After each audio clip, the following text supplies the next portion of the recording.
amigos, buenas noches, bienvenidos a Noticias 13. Hoy es lunes 16 de septiembre del año 2024. Vamos a las noticias. Noticia del día.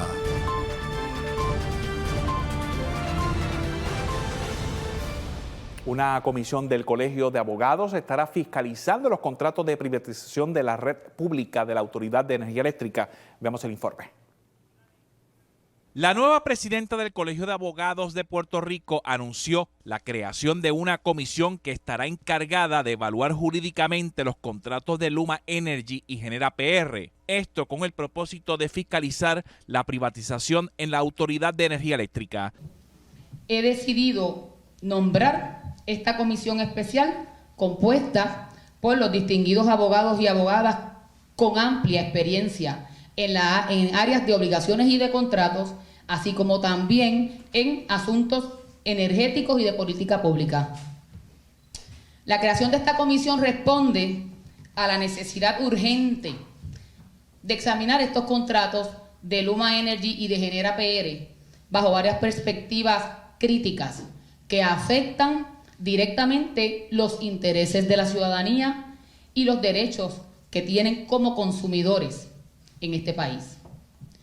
Dado el impacto significativo que estos contratos tienen sobre la infraestructura energética de Puerto Rico y de nuestra vida diaria, ¿verdad?, de todos los puertorriqueños, es fundamental garantizar los mismos y que se ajusten a principios legales, éticos y de política pública que rigen nuestra sociedad.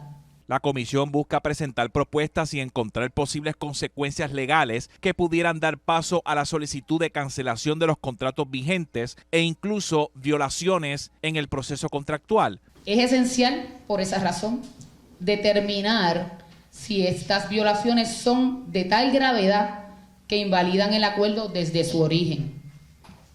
Sin embargo, además de esa posible nulidad, hay otras áreas que también debemos evaluar como posibilidades. Debemos explorar, además de la nulidad, se evaluará si el contrato puede ser cancelado conforme a las propias cláusulas y condiciones de estos, que es distinto desde el punto de vista jurídico. Es crucial comprender las disposiciones contractuales para establecer si existen mecanismos legales que permitan a Puerto Rico desvincularse de este acuerdo sin incurrir en violaciones contractuales que puedan acarrear penalidades significativas. Alejado de la controversia que dio paso a la contratación de 2 empresas para manejar el sistema energético del país, los miembros de esta comisión buscarán un diálogo imparcial de análisis sobre estos contratos. Esta iniciativa del Colegio de Abogados responde a un deseo de aportar a un diálogo más balanceado, más serio, más responsable que el diálogo que se da típicamente en el país.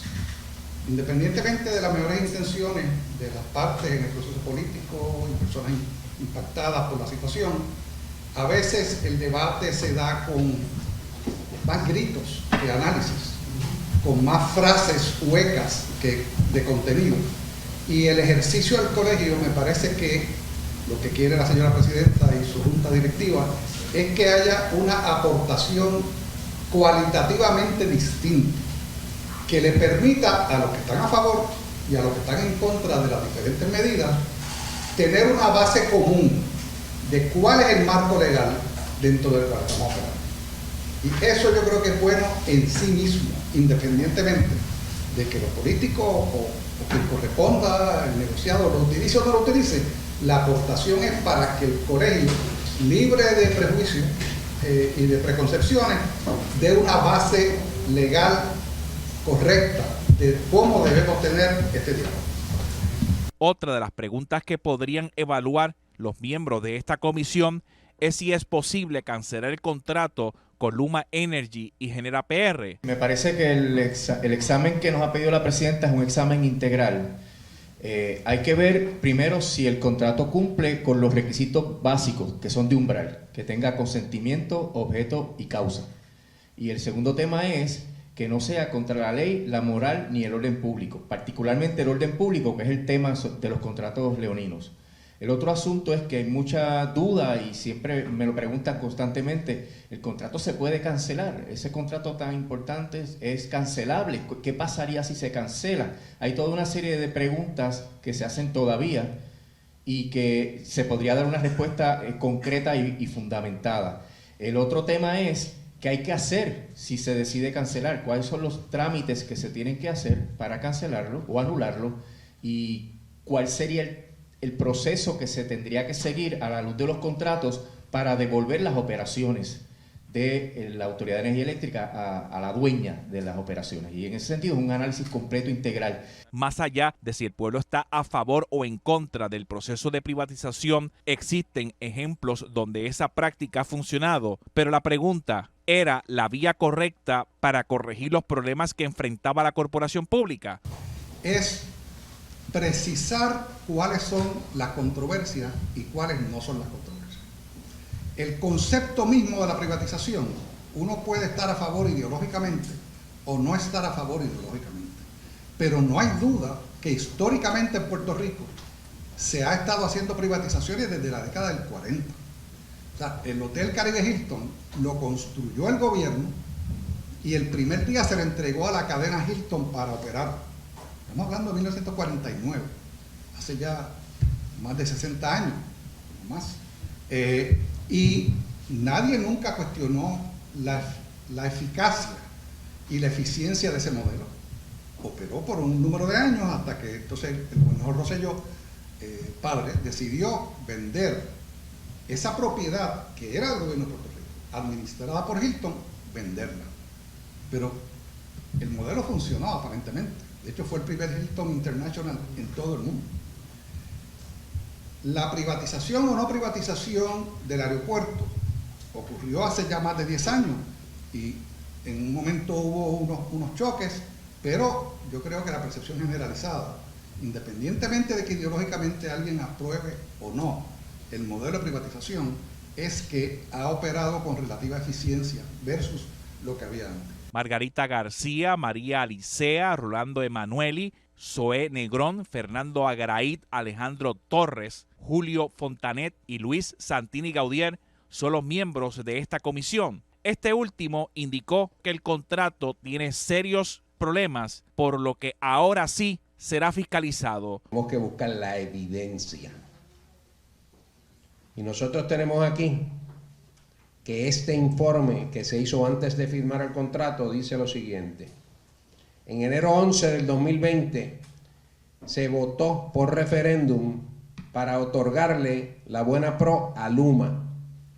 Y esa decisión se le notificó el día 12 de enero del año 2020.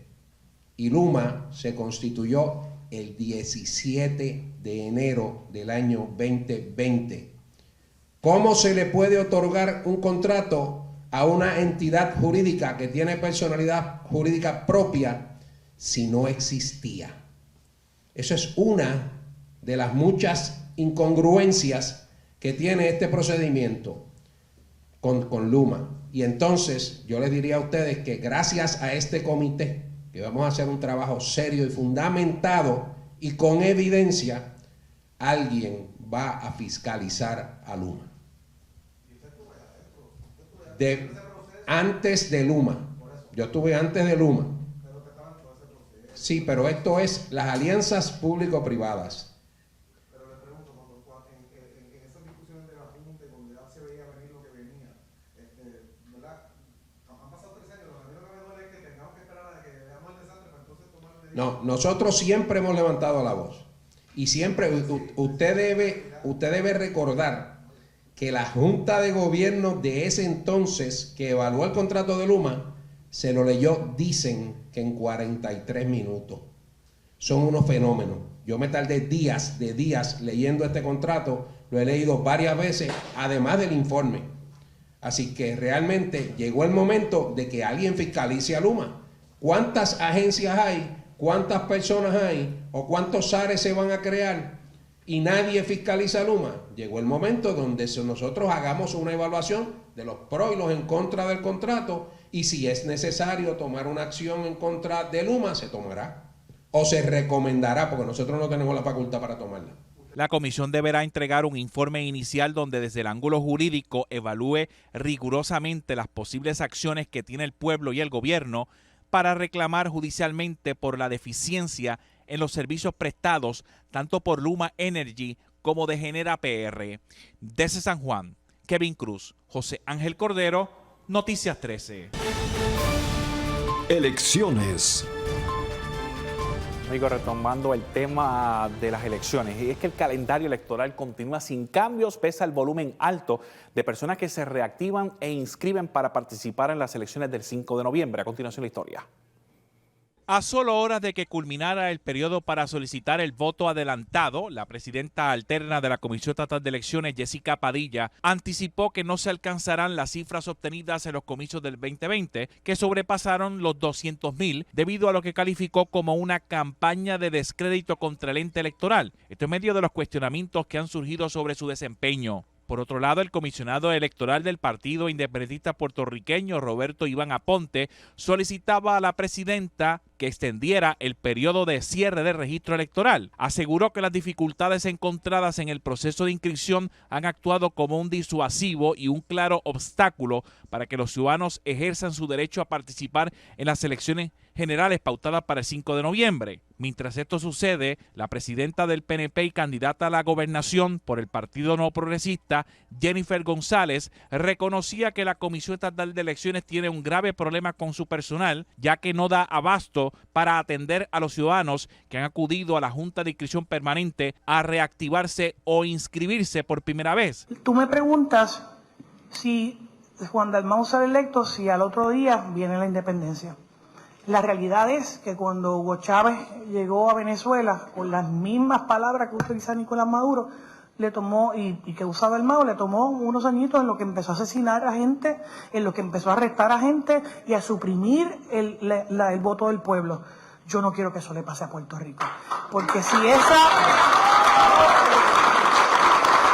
Yo no quiero, y te lo digo aquí, más allá de la contienda electoral, yo no quiero que Puerto Rico, que ha sido un pueblo que valora su democracia, y yo respeto a los independentistas, y respeto a personas de cualquier ideología, pero una cosa es buscar la independencia y otra cosa es aliarse con asesinos. Por otro lado, la también comisionada residente justificó la campaña publicitaria que mantiene el Partido Nuevo Progresista en contra del candidato de la alianza del Partido Independentista Puertorriqueño y del Movimiento Victoria Ciudadana, Juan Dalmau, señalando que si Dalmau llega al poder, traería la independencia socialista y comunista de allegados de esa colectividad como los dirigentes de Cuba, Venezuela y Nicaragua. Yo en ningún momento le adjudiqué la responsabilidad a los que fueron a buscar la solicitud. Yo lo que dije fue que todos, como buenos puertorriqueños, siempre va a haber un tapón al final de la fecha cierre. En ningún momento. Yo he dicho, por más que tú quieras plantear que yo dije, el que le corresponde o la culpa del elector. Vamos a ser serios con eso. Lo segundo, claro que sí, la Comisión Estatal de Elecciones no tiene la cantidad de empleados necesarios para poder hacer un proceso de inscripción en todas las escuelas, en todos los centros comerciales todos los días. Eso no es ningún secreto, esa es la realidad. Ahora bien, hoy por ejemplo hubo HIPS abiertas y lo que sea hoy domingo y están hasta las 6 de la tarde, o sea que todavía la gente puede hacer ese trabajo, y lo que se ve en las redes sociales, y diablo de las redes porque es lo que he visto, es que muchas de ellas no tienen ni fila. Tras la publicación de este anuncio, el equipo de campaña de Dalmau lo describió como una sátira y fue más allá al señalar que tanto los populares como los novoprogresistas tienen miedo de una victoria de la alianza. Desde San Juan, Radames Marcano, José Ángel Cordero, Noticias 13.